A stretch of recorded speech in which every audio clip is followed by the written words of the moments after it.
আসসালামু আলাইকুম। তো আজকে হচ্ছে আমি আমার বাইকের সাথে একটা এক্সপেরিমেন্ট করতে যাচ্ছি। তো এখন সময় ঘড়িতে হচ্ছে 11:40-এর মতো, আর তাপমাত্রা হচ্ছে 20 ডিগ্রি সেলসিয়াসের আশেপাশেই, 20 ডিগ্রি মাত্রই দেখলাম। তো বাইকের সাথে এক্সপেরিমেন্ট বলতে এই শীতে এখন প্রায় দুপুরবেলা, বাট বাজে হচ্ছে 11:40-45 এরকম। তো এই সময়ে মানে যে এত শীত, এর মধ্যে আমি আমার বাইকে মাত্র 2টা কিক দিব। যেহেতু আমার বাইকের ব্যাটারিটা ডাউন, কিক দিয়ে আমি স্টার্ট করি, তো হচ্ছে 2টা কিক দিব। আশা করি যে একটা কিকের মধ্যেই মানে স্টার্টটা নেওয়ার কথা, অ্যান্ড সেকেন্ডটা দিব হচ্ছে বাই চান্স যদি না নেয়।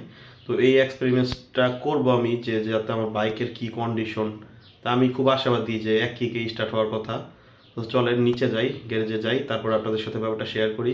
মানে আপনারাও দেখতে পারবেন যে আমার বাইকের ইঞ্জিন কন্ডিশন 7 বছর, মানে এখন হচ্ছে 7 বছর রানিং চলতেছে, হয়তো 2 মাস কম আছে। এই 7 বছর পর এসে আমার বাইকের ইঞ্জিনের কন্ডিশনটা কীরকম, যে এক কিকে অথবা 2 কিকের মধ্যে কি স্টার্টটা নেয় কিনা এই শীতের মধ্যে, প্রচণ্ড শীতের মধ্যে। তো চলেন যাই নিচে এবং ভিডিওটা আপনাদের সাথে স্টার্ট করি। তো চ্যানেলের নতুন হলে অবশ্যই সাবস্ক্রাইব করবেন, লাইক করে দিবেন, কমেন্টস করবেন যদি কোনো কিছু জানার থাকে। তো নিচে যেয়ে ভিডিওটা শুরু করি। ধন্যবাদ সবাইকে।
সো প্রথমটা মিস করছে কিক, অ্যান্ড সেকেন্ড কিকে স্টার্ট হয়েছে, যেমনটা আপনারা দেখতে পাচ্ছেন।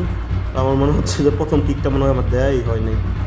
তো যাই হোক, যে পরিমাণ ঠান্ডা ওয়েদার, ওটাতে 2-1টা কিক লাগবে এই শীতের মধ্যে। তো ভিডিওটা এরকমই ছিল, এক্সপেরিমেন্ট করার মতোই। সো দেখলাম যে এই শীতের মধ্যে বাইকটা স্টার্ট এক কিকে বা 2 কিকে হয় কিনা। তো ভালো লাগলে অবশ্যই শেয়ার করবেন, সাবস্ক্রাইব মাই ইউটিউব চ্যানেল। ধন্যবাদ সবাইকে, আসসালামু আলাইকুম।